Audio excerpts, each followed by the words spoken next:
Bonjour, bienvenue chez Catalyse. Je suis Sylvain Patilla, le formateur de cuisine, et nous allons réaliser aujourd'hui la préparation de base du haricot tarbé. Première étape, nous partons d'un produit de base, le haricot sec, que nous allons faire tremper dans un grand volume d'eau.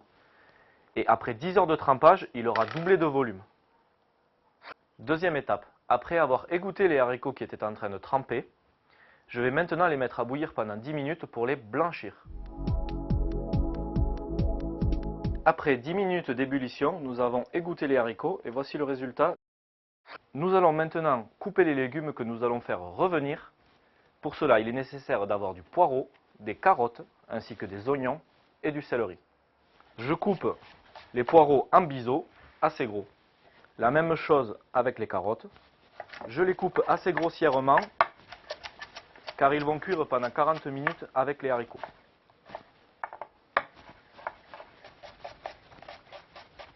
Une fois que les légumes sont coupés, nous allons pouvoir maintenant procéder au suage, c'est-à-dire faire revenir les légumes dans une matière grasse pour évacuer leur eau de végétation.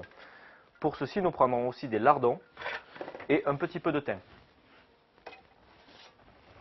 Je vais utiliser de la graisse d'oie pour faire revenir les légumes, ainsi que les lardons.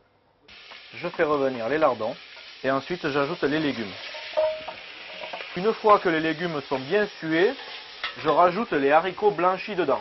Je vais les faire revenir dans la préparation pour les nacrer, c'est-à-dire les faire briller. Je pense déjà à ajouter un petit peu de sel et de poivre, mais sans me formaliser sur cette étape car je rectifierai en fin de cuisson. Voilà, nous les faisons doucement revenir pour les nacrer. On voit qu'ils commencent à prendre une teinte un peu brillante. Nous allons pouvoir procéder au mouillement par du fond blanc. Un fond blanc qui est composé de carcasses de volaille ainsi que de légumes, ou nous pouvons aussi utiliser des bouillons Maggi, bouillon de poule, c'est plus simple et plus rapide. Et maintenant, il faut démarrer une cuisson de minimum 40 minutes jusqu'à 1 heure suivant la cuisson et la résistance de vos haricots. Une fois que les haricots sont en cuisson, nous allons maintenant procéder au montage des tomates, c'est-à-dire que nous allons éliminer la peau des tomates pour ne garder que la chair et ainsi ne pas avoir cet aspect filandreux qu'on peut avoir avec les tomates. Pour monder les tomates, nous allons donc pratiquer une légère incision sur le dessus, en forme de croix, et ainsi qu'éliminer le pédoncule.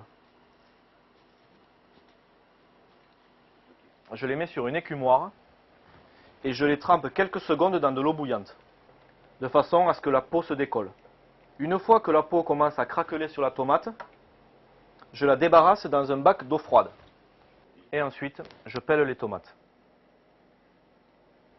Une fois que les tomates sont mondées, je vais maintenant les épépiner. Pour cela, je vais les couper en 4 et éliminer les pépins de cette façon, pour seulement récupérer la chair.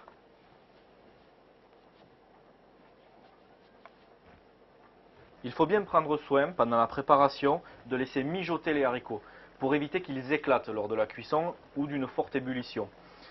Maintenant que les haricots ont cuit pendant à peu près une demi-heure, nous allons pouvoir rajouter les tomates que nous avons mondées.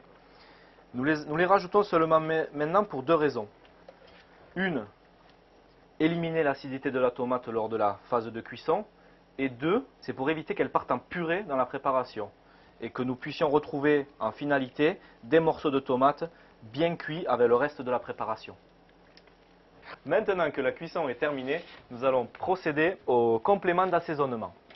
Pour ceci, nous allons rectifier en sel et en piment d'Espelette à la place du poivre. C'est un mets qui s'apprête très bien avec les haricots tarbés. Donc d'abord, nous allons goûter. C'est déjà au poil. Mais une petite pincée de sel ainsi qu'un petit peu de piment d'Espelette que je prends soin de prendre avec le manche de la cuillère. Je prends maintenant une autre cuillère pour touiller.